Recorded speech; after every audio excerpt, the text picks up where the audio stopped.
Hello, my name is Tiffany Boyd, and I am the Senior Manager of Compliance, and I am going to be going over the new time and effort reporting system and the recent updates that we have made. Today, this is the Business Manager demonstration, and we will be going over the summary of the eForm updates, a quick time and effort eForm demonstration, how to use HCM distribution to verify the salary and distribution listed on the time and effort report. We're going to talk about responsibilities, where you can find resources, and who to contact if you have questions. So with the first reporting cycle, we got a lot of wonderful feedback from you guys as business managers, as well as the PIs and the supervisors. And one of the first main feedbacks that we were able to incorporate was changing the order of the workflow or the approval routing. So we were able to switch the order as follows. So the reports will still go to the employees first, just like they did previously, and then they will flow to the PIs for them to approve the portion in the distribution associated with grant projects or sponsored awards. And then it will go to the supervisors for final approval. And this was based off a lot of the feedback that we received regarding supervisors feeling more comfortable approving forms, knowing that the PIs had already had a chance to review them and sign off on the portion associated with their grants. So we were able to incorporate that change, and we're really excited about it, and we hope that you guys will like the new update. You can also now view workflow prior to approving the form.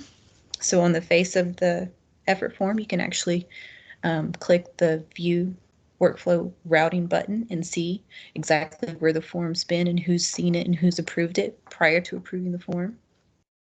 And you can also use the View a Grant Report option to see not only forms that you've already approved, but also the ones pending approval. We've also updated the certification language to include, to the best of my knowledge and belief, and PIs will now only be able to toggle funding lines where they are listed as the PI, unless, of course, they are also listed as the supervisor for that employee. So who should expect a time and effort report? Just like previously, a time and effort report will automatically be generated for any employee where a portion of their salary is either directly charged to a sponsored project and or used as cost share on a sponsored project. This process will still include hourly employees, so that includes students, temporary workers, things of that nature. And GFM will generate the reports and send a mass notification to business managers, alerting them when they are ready. We are working on including automatic generation of email notifications for the reports directly from PeopleSoft. We're not sure if that functionality will be ready by this next reporting cycle, so please stay tuned. So once you receive an email notification, whether it's directly from GFM or PeopleSoft, you'll begin by logging into HCM My Workplace and selecting the Grant Time and Effort tile. And we're going to dig right in to the demonstration. So of course, once you log into PeopleSoft, the default is Employee Self-Service. You'll use the drop-down menu to select My Workplace, and then the Grant Time and Effort tile. And then as the business manager, you're pretty much going to live in this Update a Grant Report tab. So you'll select that tab, and then these search criteria will populate. And you can look up a particular form. You can look up a form by employee name. You can filter by the reporting period or particular department. And then you can focus on saved, partially approved forms, and you can see exactly what forms and where they are in the process. For our purposes, I'm just going to do a wide open search. And you can see that the prior reporting period is still here. So I'm going to further limit my search because I just want to look at anything that begins with January. And in this case, there's only one, and it is for Harry Potter. And as you can see at the top, it still shows you the reporting period, the IMPL record or the IMPL ID, the employee name, as well as the sponsored account activity and the university account activity.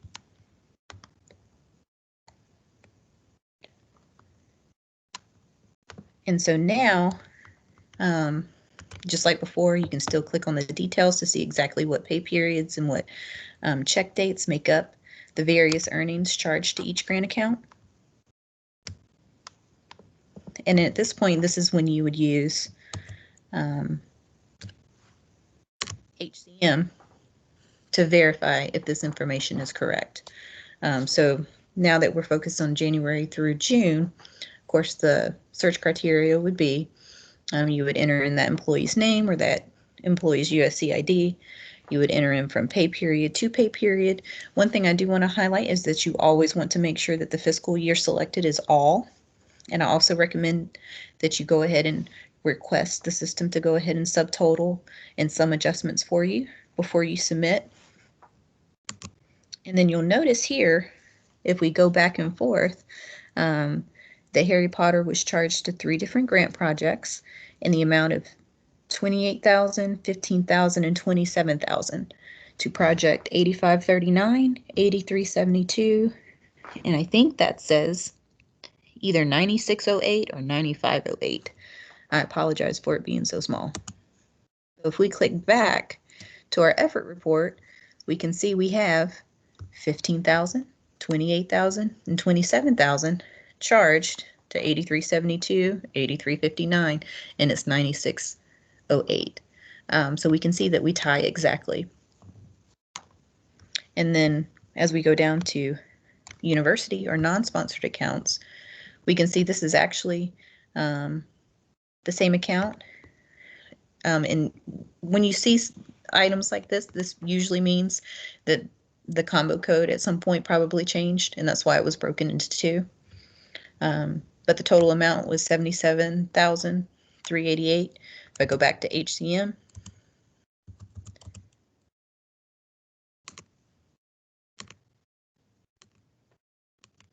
I can see $77,388 is exactly what was charged.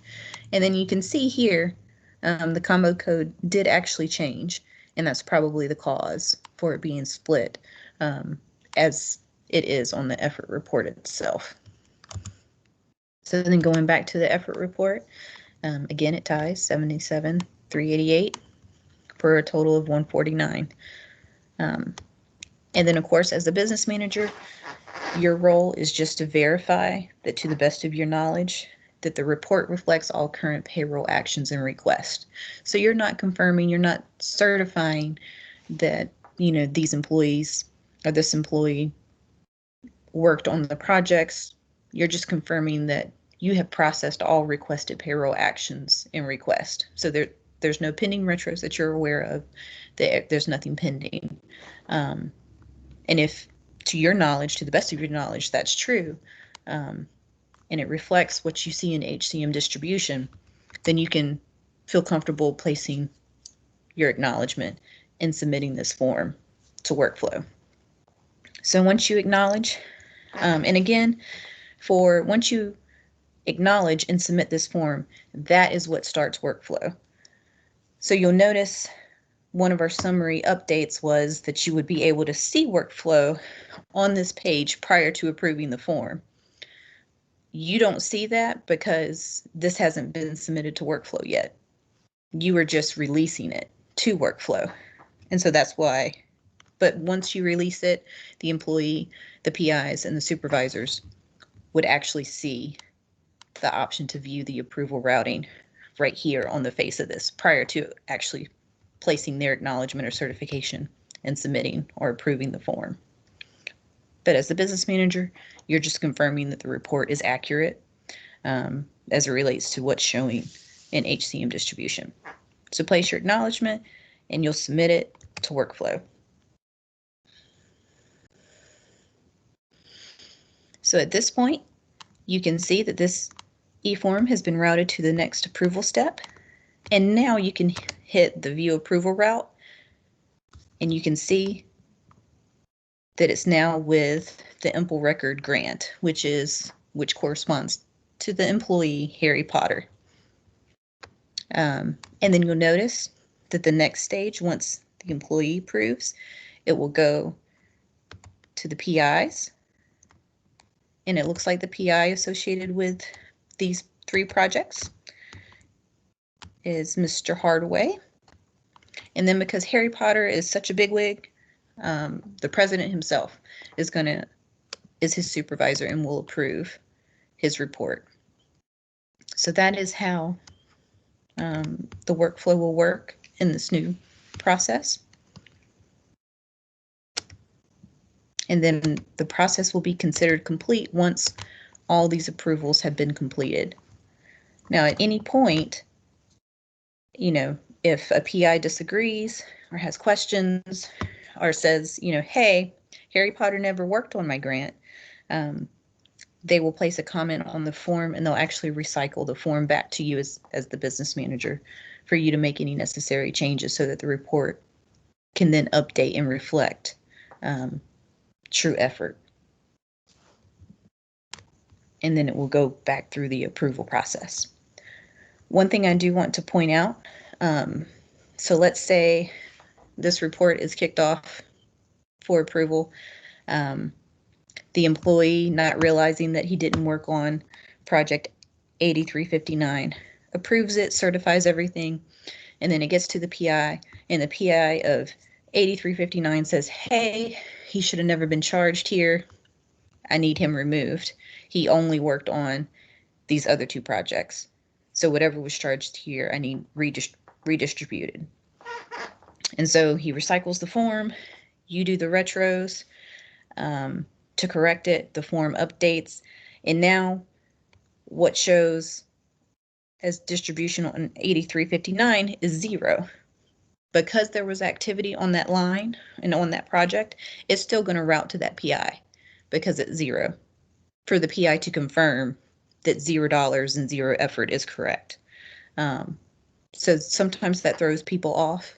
So as the business manager, we just ask that you help them understand that they still, and encourage them to go ahead and approve the form and approve that 0 is correct. They requested the correction was processed, and they just need to confirm that it was processed. And if they want to place a comment saying, hey, this person didn't work on my grant, and I'm just confirming that they didn't, they can absolutely do that. And then if you go down here, you can also open up the signature action logs, and you can see where the form was initially saved and where you initiated the form to workflow, and then your acknowledgement. And as the form progresses through the approval routing, this transaction signature log will update with those various certifications.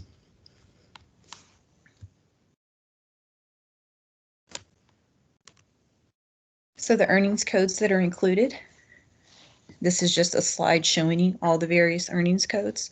Of course, as things are updated and changed and added and deleted, this is subject to change. You'll notice there's a lot more government paid leave earnings codes, obviously associated with, COVID and things of that nature. There's been some additional earnings codes created. So, this is always evolving, and this is reviewed every time prior to releasing the next cycle of effort reports. So again, just to reiterate how the eForm workflow is going to go, it will start with the business manager verification, then it will go to the employee for review and certification, the PIs of any applicable projects, and then the primary supervisor of the employee. Email notifications are sent at each step, alerting the individual that an action is needed and that the report is in their queue. I know when we first released these reports for the first cycle, we got a lot of requests of people thinking that these emails were spam or phishing attempts. They're not. They're legitimate emails. It is safe to click on the links, or you can just, when in doubt, you can log directly into HCM and you should be able to pull up the report just by doing an open search or keying in the effort form number itself referenced in the email. Employees, PIs, and supervisors always have the option to recycle the form if corrections are needed. Just remember, if a form is recycled by an individual, it is going to return to you as the business manager, and you will receive an email notification. Just remember to pay attention to those because it will sit in your queue and will be considered outstanding, and it should return to you as partially approved if something has been recycled. So just pay attention to those because that means there's an action needed. A form will also be automatically recycled if there's been a retrofunding change that's been processed that affects or changes a report that's already been created, and it's somewhere, regardless of where it is in that approval routing. So for example, let's say you released a time and effort report and now it's with, the employee. The employee approved it, and now it's sitting with the PIs and they're doing their approvals, and then a retrofunding change hits. Well, it's going to recycle that form back to you, and you're going to have to re-review it and re-release it, even though the employee's already approved it. Now, let's say if a form has already been fully executed and fully approved, then in those cases, we'll have to withdraw that form and recertification would have to take place. A whole new form would have to be generated. So there are instances where that has had to happen also. So I just wanted to make you guys aware. So again, you can always find the eForm status by just doing an open search and looking at the form status. So now that we've released Harry Potter, it should go into pending status, and you would be listed as the last operator. And it would also tell you the last date that an action was taken on that form. This is the screenshot from the last time, the last reporting period. This obviously isn't the form that we just released. So again, just to remind you guys, as the business manager, you'll receive the report in a save status, and then you'll submit or release it to the employees for certification. And then employees and PIs and supervisors, they will receive the report in a pending status. So if you see the report status in pending, you know that it's with one of those three people because the report's pending approval. And if a report is recycled at any point, then the status will go to partially approved. And that means it's back with you as the business manager to take action on. And then you will have to formally resubmit it to workflow. And then once a report is fully certified and all approvals have been done, the report will become fully executed. And at that point, it is considered complete. And remember, if you ever need to look to see exactly where that report is in the process, make sure you use the view option to review the form status, not update. Otherwise, you might accidentally restart workflow. So business manager responsibilities. Again, we rely on you guys just to serve as that central point of contact for time and effort certification and to really assist the employees, the PIs, supervisors with the whole process. And again, we've updated all the training aids, and our tools are available and out there on the controller's website under Grants and Funds Management. We have video demos demonstrating each approval role. So whether they're the employee or the PI or the supervisor or you guys as business managers, feel free to refer them to those tools. And we also have PDF versions of training aids for each role also available on our website. So here's just a quick screenshot of where you can find those. The full webinar that we did on time and effort is also out there, along with the full webinar that we did on HCM distribution. So if you want more information on how to pull and verify payroll using HCM distribution, please refer to that. And keep in mind, depending on what kind of employee you're looking at, if they're paid current or on a lag, you may need to adjust your dates, so don't forget that. And again, if you ever have questions or need help, feel free to email grants and funds management at gfmecert@mailbox.sc.edu. With that, thank you.